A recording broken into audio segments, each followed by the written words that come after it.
Why do normal people join cults? Because cults don't go looking for cartoon villains or people who failed some personality test.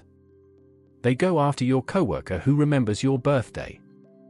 Your cousin who volunteers at the food bank.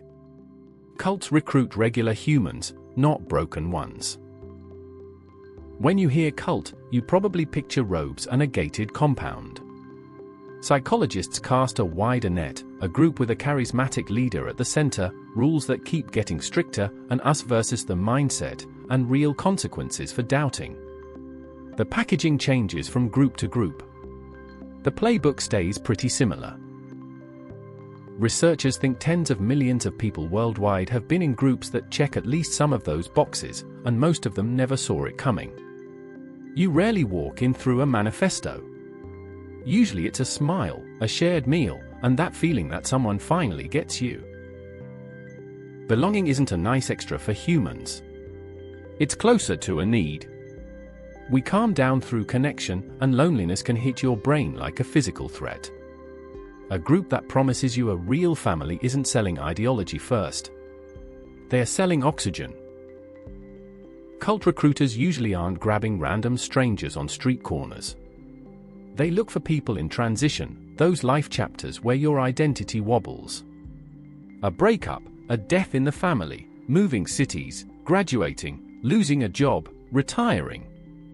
Grief and uncertainty aren't weaknesses. They're doorways. Studies on cult involvement keep finding spikes during personal crisis. When your old social map stops working, a group that offers structure feels like relief. That's not gullibility. Your brain is doing what brains do, looking for a tribe when the old one disappeared.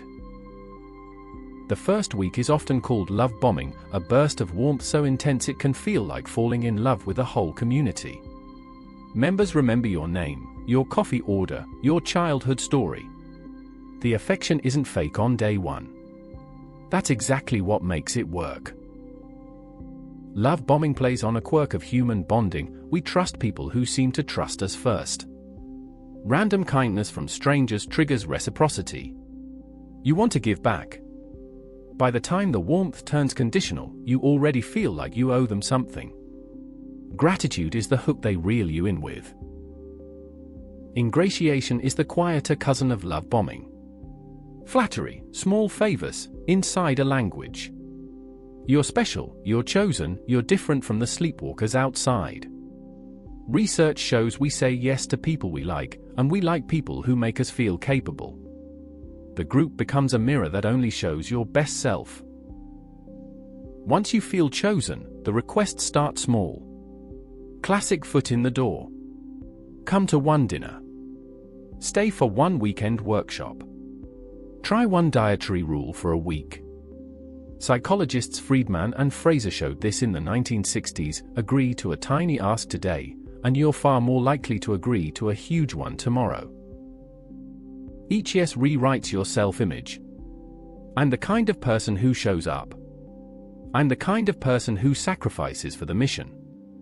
Commitment keeps escalating until your behavior becomes your identity. An identity is a lot harder to walk away from than a bad call you made last Tuesday. Public vows speed up the trap. Confess on camera. Share your testimony online. Cut a check in front of the room. Cialdini's consistency principle kicks in. We want our public face to match our private choices. The group doesn't just ask for belief. It asks for receipts. Isolation is where the outside world goes fuzzy. Family visits get shorter. Old friends get labeled toxic or unenlightened. Your calendar fills with group events until there's no neutral space left to think. Cult researchers call this milieu control, shrinking your information diet until the group becomes the only weather report you trust. Isolation doesn't always mean a remote compound. Sometimes it's a schedule so packed you never sit alone with a skeptical thought. Sometimes it's moving in with members, quitting your job for full-time service, or deleting contacts who ask uncomfortable questions. The setting changes. The point is the same, fewer voices that disagree. Us versus them framing turns the world into a cartoon. Inside the group, pure, awake, saved, evolving. Outside, asleep, corrupt, controlled by hidden forces. Pick your villain. Social identity theory explains why this feels good. Belonging gets stronger when there's an outgroup to push against. The enemy doesn't have to be real. It just has to feel vivid. Ex-members become the most dangerous category. Apostates, traitors, possessed, paid agents. Dehumanizing people who leave protects the story. If she left, she was never truly one of us. So your doubt stays private. You watch someone you love get erased from the narrative and think, I can't be next. Leader worship sits at the center of the whole thing. Charisma isn't magic. It's attention, confidence, and a story only the leader fully controls. Followers project wisdom onto someone who claims special access to God, to science, to hidden history, to your true self. Questioning the leader starts to feel like questioning reality itself. High-control leaders rarely admit error in public. Predictions fail and the timeline shifts. Scandals surface and they were tests of faith. Psychologists who study coercive control see the same pattern: infallibility on the outside, private rage or chaos on the inside. The group learns to treat every contradiction as a deeper mystery you're not ready for yet. Sleep deprivation is an old tool wearing modern scrubs. Late-night meetings, dawn meditation, endless volunteer shifts. Your brain gets tired, and tired brains accept simplified stories. Studies on sleep loss show impaired judgment and heightened suggestibility. You're not having a breakthrough at 3 in the morning. You're just easier to steer. Financial exploitation often shows up dressed as spiritual maturity. Tithes that climb, mandatory courses, unpaid labor sold as service, pressure to drain savings or borrow against the house for the mission. The sunk cost isn't just money. It's proof you believe. Walking away means admitting you funded something harmful, and that shame keeps people paying. Recruiting friends and family is the final loyalty test. Bring your sister. Bring your roommate. If you love them, save them. Social proof doubles membership and doubles your stake. Now people you care about are inside the same walls. Leaving isn't just personal failure. It feels like abandoning everyone you brought in with you. Doubt gets treated like a moral infection. Question the teaching and you get love with conditions, extra meetings, public confession, prayer partners assigned to monitor your thoughts. Thought-stopping phrases show up: stop being so negative, that's your ego talking, trust the process. Shame replaces curiosity. You learn to flinch away from your own questions. Sunk cost psychology is brutal here. Years invested. Money gone. Relationships burned. The brain hates waste more than it hates danger, so you double down. Maybe the next level of commitment will finally make it all make sense. Escalation of commitment isn't stupidity.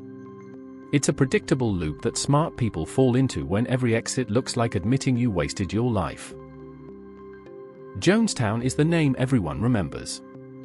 November 1978, more than 900 members of People's Temple dead in Guyana after Jim Jones ordered a mass poisoning. It wasn't ancient history.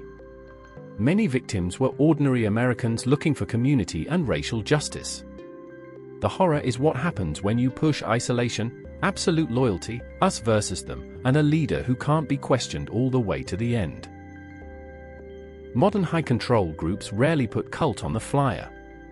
They show up as wellness retreats, multi-level marketing uplines, authoritarian fitness empires, political cells, self-help masterminds, and certain megachurch inner circles. Same psychological toolkit, new branding, better Instagram, fewer robes.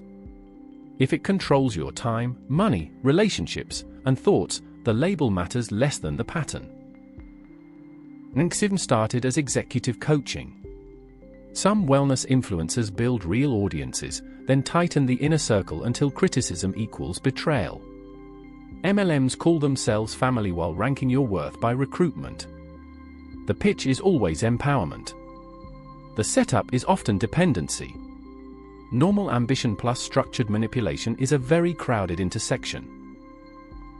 Online radicalization runs the same rails, just faster.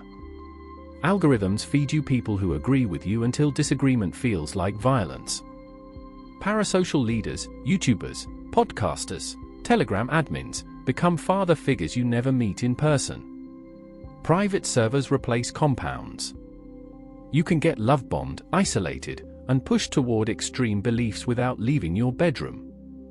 The delivery changed. The belonging trap didn't. So how do you spot it early? Watch for love that arrives too fast and turns conditional too quickly. Notice if leaving triggers threats, shaming, or claims that you'll spiritually die without them. Healthy communities tolerate questions. High-control groups punish them. If your world shrinks to one voice, one schedule, one bank account, pause before the next yes. Red flags in plain language, they isolate you from people who knew you before. They reframe your past as broken to sell the cure only they have. They demand secrecy about teachings or finances. They treat the leader's comfort as sacred and your boundaries as selfish. None of that requires a compound or a uniform. It requires a pattern, and patterns you can name are patterns you can escape. If you're already inside, doubt isn't betrayal. It's data. Talk to someone outside the group before you talk to leadership about your doubts. Rebuild one neutral friendship. Sleep. Eat. Read sources the group forbids. Exit counselors and cult awareness organizations exist because millions of normal people have walked this road back out. You're allowed to leave without proving you were ever stupid. For everyone else, cult psychology isn't some rare disorder in other people. It's a set of influence tactics that work on default human settings: belonging, consistency, authority, scarcity, social proof. Advertisers use lighter versions of these tools every day. Cults just remove the off-ramp and call the toll a sacrament. Quick recap. Vulnerability meets warmth. Warmth becomes obligation. Small yeses become public identity. The outside world shrinks. The leader glows. Sleep and money disappear. Doubt becomes shame. Sunk cost locks the door. Jonestown was the extreme. Your group chat might be the subtle version. Same engine. Different speedometer. Normal people end up in cults because cults are built for normal people. Not for fools, for humans who need connection, meaning, and certainty during the messy parts of being alive. Knowing the playbook doesn't make you cynical.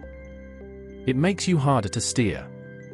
And that might be the most useful thing you never wanted to learn about yourself. Thanks for watching. Subscribe for more amazing facts about our world.